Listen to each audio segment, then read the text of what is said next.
Hey guys, Steve Buchenroth back with you. Today we're going to do some training on lift and drag. We want to talk about what are the two causes of lift, and then what are the two main types of drag.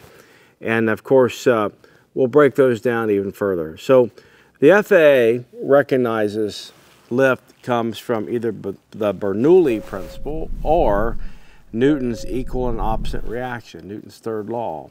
So we'll start off with the Bernoulli principle.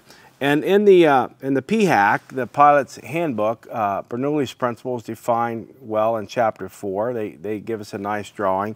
Let's take that drawing and let's kind of break it out here to do just a little bit more explanation with it. So let's say we have a pipe. We have just a straight up pipe, and through that pipe we're flowing a fluid, be it water or air. And if that fluid is going through here, then we start with a concept of, mass can't be created or destroyed, and the mass flow equation is such that as the airflow goes through this pipe, be it air or water, it's going through here, it's entering the pipe, and we're going to draw all these vectors the same length. So as air goes through, at each place in this pipe where it goes in at and where it is in the middle and then the departure, we want to understand that the air is all traveling at the same speed. And because the air is traveling at the same speed, it puts the same amount of pressure on the sidewall of the pipe. So remember, we're talking about pressure on the sidewall. So anywhere we're at here, we've got the same amount of pressure on the sidewall of this pipe. Now, if we did something to speed the airflow up, we would then change the amount of pressure on the pipe. So the Bernoulli principle talks about us going in here, and let's see, we'll just erase these things just right here. And what we're going to do here is we're going to modify the pipe now. So we're going to assume that the pipe got pinched down considerably. So the pipe here and there, it got pinched down. So when we pinched the pipe down, what that did, that caused a smaller space, hence the speed of the air picked up. So now maybe the air's tracking this kind of speed going through here. And now the pressure on this pipe actually reduced. So the pressure here, here, and here, as well as on the bottom, is less than what it would have been if the fluid was traveling faster. So Bernoulli is teaching us that if we shrink the diagram of the pipe down, the pressure against the side wall would be less because the fluid is traveling faster. So what we'll do now is we'll go in here and we'll take a little pencil eraser, see if I'm smart enough to figure out how to erase this thing here. And now we're drawing a pipe that's been pinched, and you can kind of recognize that the bottom of this pipe tends to look a lot more like an airplane wing. In fact, we could come along here and we could say this just represents an airplane wing. Now it looks something like this going through the air. So now the pressure over the top of that wing is less because the air is flowing faster. So let's expand that. Let's go ahead and just draw us a wing here now. I'll make that center section wing a little bigger so we can work with it. But let's say this wing is here and it looks something like this. So now what's going on, according to the Bernoulli principle, is this airflow is coming in. It hits the leading edge of this wing.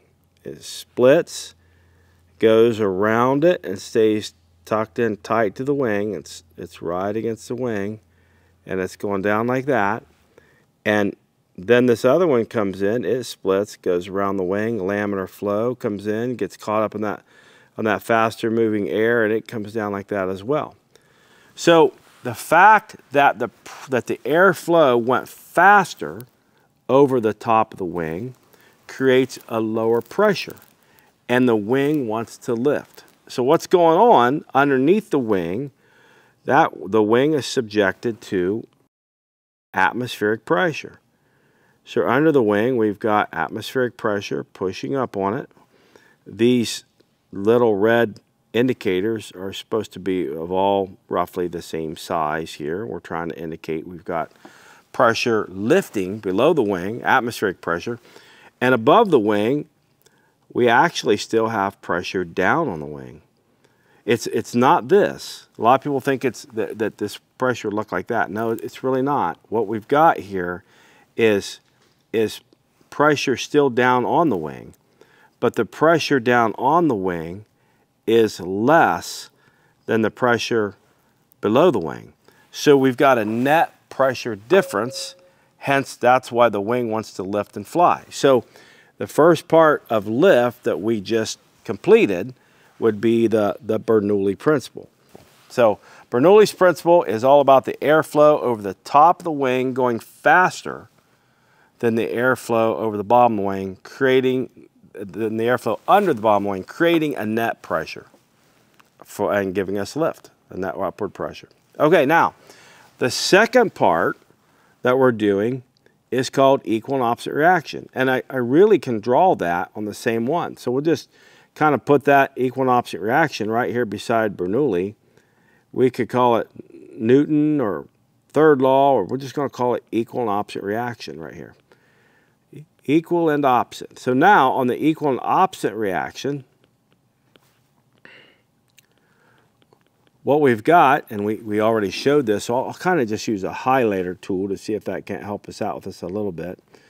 We've got the airflow moving in, and as it comes in and separates, goes up over the top, and it gets a downward force. And the air coming in at the bottom, it gets a downward force too, because it gets caught up in that air above the wing that's already gone faster. So what we see here now is this is equal and opposite reaction. So this lift, if we were this stream of air right here that's coming down that we showed, basically this air is going aft and it's going down.